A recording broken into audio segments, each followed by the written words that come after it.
तुम्हारे साथ हैं। हम तुम्हारे साथ हैं।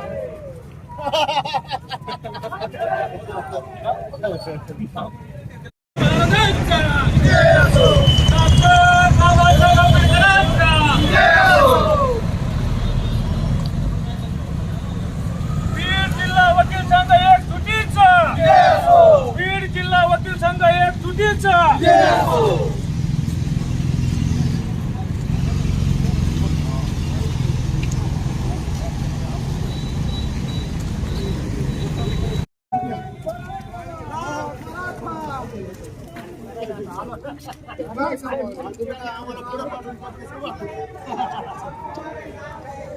साइड में ये